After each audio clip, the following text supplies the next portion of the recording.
നിലമ്പൂർ ഉപതെരഞ്ഞെടുപ്പിൽ പി.വി. അൻവർ ഘടകമായിരുന്നുവെന്ന് CPM party തിരുത്തുന്നു.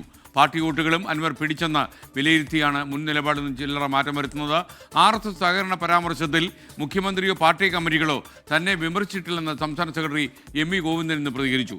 തെറ്റായ വാർത്തകൾക്കെതിരെ നിയമ നടപടി സ്വീകരിക്കുമെന്നും M.V. ഗോവിന്ദൻ പറയുന്നു. പി.വി. അൻവർ നിലമ്പൂരിൽ ഒരു ഘടകമേ അല്ലെന്നായിരുന്നു പ്രചാരണ ഘട്ടത്തിൽ CPIM-ന്റെ നിലപാട്. എന്നാൽ ഫലം പുറത്തു വന്നതോടെ നിലപാട് തിരുത്തുകയാണ്. MLA-യുടേതായ പ്രവർത്തനമാണെന്ന് വരുത്തി തീർക്കാൻ അദ്ദേഹം നടത്തിയ ശ്രമം അദ്ദേഹത്തിന് ഗുണം ചെയ്തിട്ടുണ്ടെന്ന് ഞാൻ പറഞ്ഞു വന്നതിൻ്റെ അടിസ്ഥാനത്തിൽ. അല്ല, അൻവറിന് കുറേ വോട്ട് പിടിക്കാൻ കഴിയുമെന്ന് തന്നെ നമ്മൾ കണ്ടിരുന്നത്. പക്ഷേ കുറച്ചധികം പിടിച്ചു എന്നാണ് നമ്മൾ കണ്ടത്.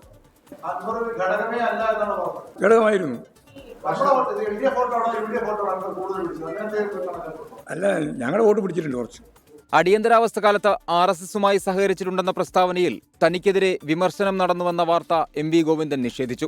പാർട്ടി സെക്രട്ടറിക്കെതിരായ ആക്രമണം പാർട്ടിക്കെതിരായ ആക്രമണമാണെന്നും M.V. ഗോവിന്ദൻ. എനിക്കെതിരായ ഒരു പരാമർശവും സഖാവ് പിണറായി വിജയൻ്റെ ഭാഗത്തുനിന്നുണ്ടായിട്ടില്ല. സത്യവിരുദ്ധമായ ഒന്നാണ്.